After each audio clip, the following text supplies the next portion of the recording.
What's up, guys, and welcome to another video. We are back at the table of wisdom, and today we will be discussing training splits and which one is the best one to follow. Now, I'm sure this is going to be of some relevance to you guys because I'm fairly certain that almost everybody who watches this video goes to the gym or has done it in the past.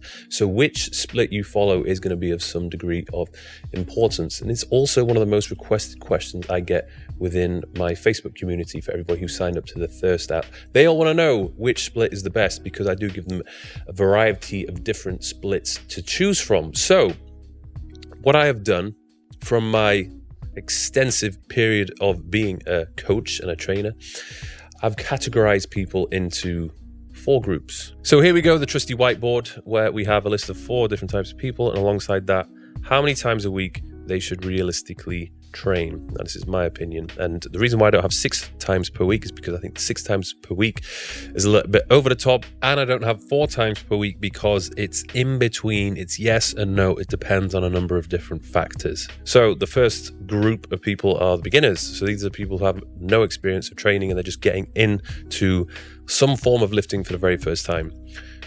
I would recommend just going to the gym 3 times per week.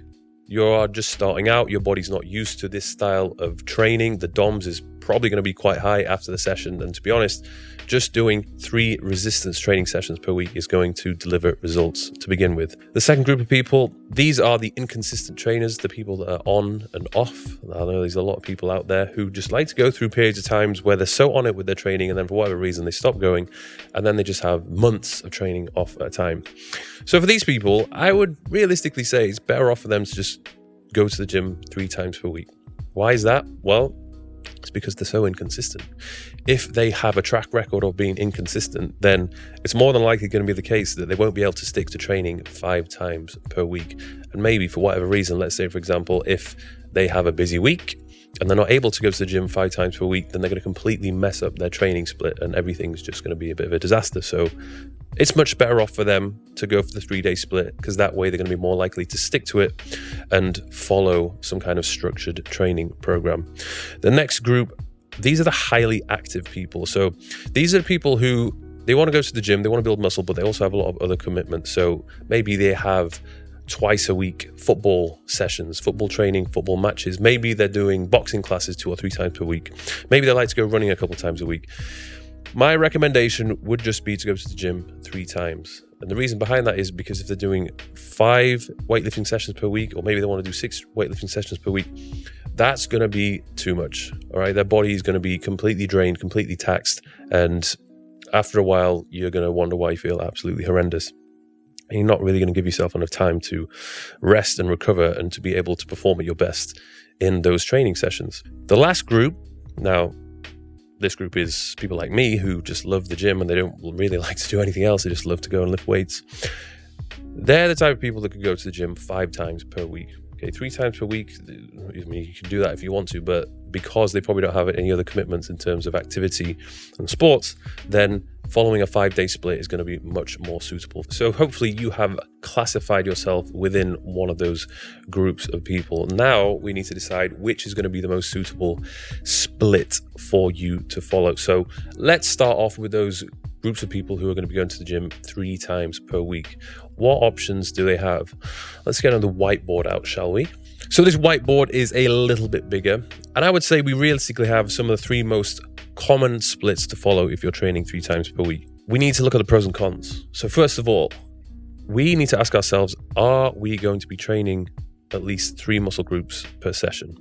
This is ideally what we want to be aiming for. All of them cover that, so that is good. Now, this is where it gets a little bit more complicated. If you want to maximize muscle hypertrophy, studies have shown that training the muscle group at least twice per week is going to provide you with a higher chance of building muscle tissue. No for the push-pull legs. Full body, yes, we are going to be training almost every muscle group at least 3 times per week. So that is good news. The upper-lower split, again, it depends how you do it. If you're doing 2 upper sessions per week, yes, you're getting all the upper body muscle groups hit twice per week, but the lower body's only going to get hit once. Same thing goes if you did 2 lower and 1 upper. lower body's going to hit twice, and then upper body's only going to get hit once. And the third point is, does it minimize how severe the DOMS is going to be? Now, DOMS are not a bad thing. It can definitely be a good thing, but it's not necessarily essential for you to experience in order for you to have actually had a successful session. But as we all know, DOMS can be quite inconvenient. And I think for beginners, it could be so bad that it will actually interfere with your day-to-day activities.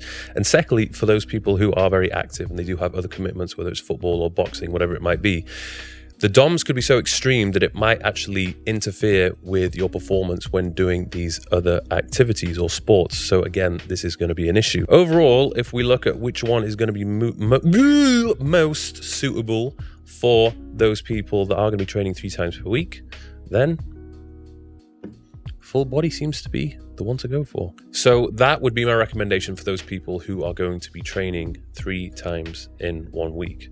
Now, for those people who are going to be training more than that, then we need to discuss it. So I'm going to talk about a 5-day training split. And the reason behind that is that's because the majority of the people who are on my app, they select the 5-day split option. You guys seem to love it. I also seem to love it.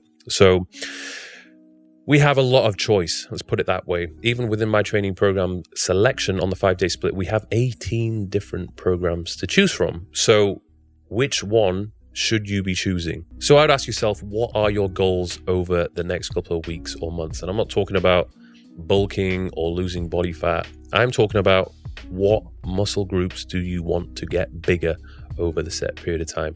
If you look at yourself in the mirror and you're like, do you know what? I'm actually pretty well proportioned. I think nothing in particular is requiring additional work, then you can follow a split which is evenly working upon everything, and the volume of work which you're doing is evenly split over each muscle group.